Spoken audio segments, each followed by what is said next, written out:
Hey, fellow pastors, McKay here with Cross-Tethered Preaching, and a question for us is this. What if the cross isn't where your sermon should land, but where the sermon should turn?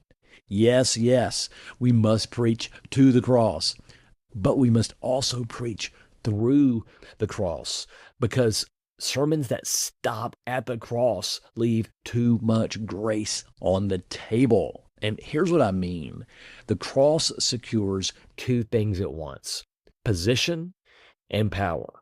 Justification declares you righteous. That's positional grace.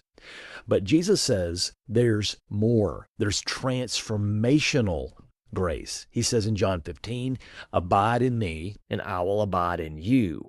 And if you abide in me and I abide in you, guess what will happen? You will produce much fruit. Apart from me, you can do nothing. And this fruit is actually to my Father's glory. The branch isn't just grafted into the vine. It stays connected to the vine so that the sap may flow into the branch. That sap is the Holy Spirit. When we talk about the filling of the Spirit, here's the image for it. And as He fills the branch, we are filled with new desires and new abilities to produce spiritual fruit, the fruit of the Spirit. So the positional grace of the cross secures us, and the transformational grace of the Spirit changes us. So here's the check for your next sermon. Where does the cross show up? If it's at the end, then let me encourage you to consider this instead.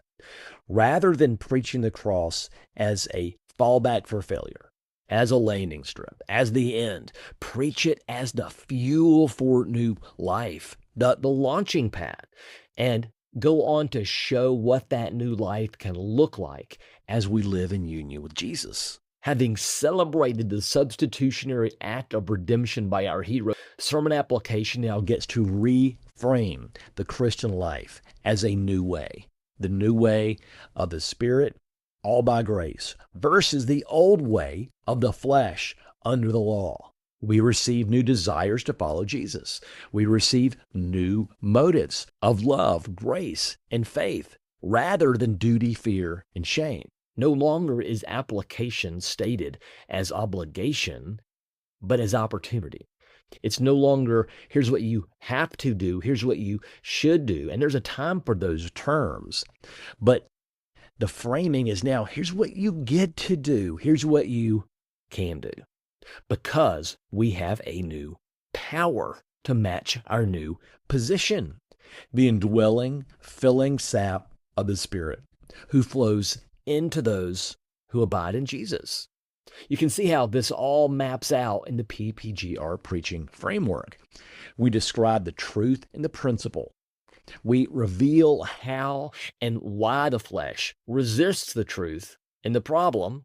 We then pivot to the epicenter of the message, not the end, but the turn in the gospel movement, where we show how Jesus is the one who fulfills what is true and redeems our resistance. And finally, in the response, we have to describe what this new life of grace looks like.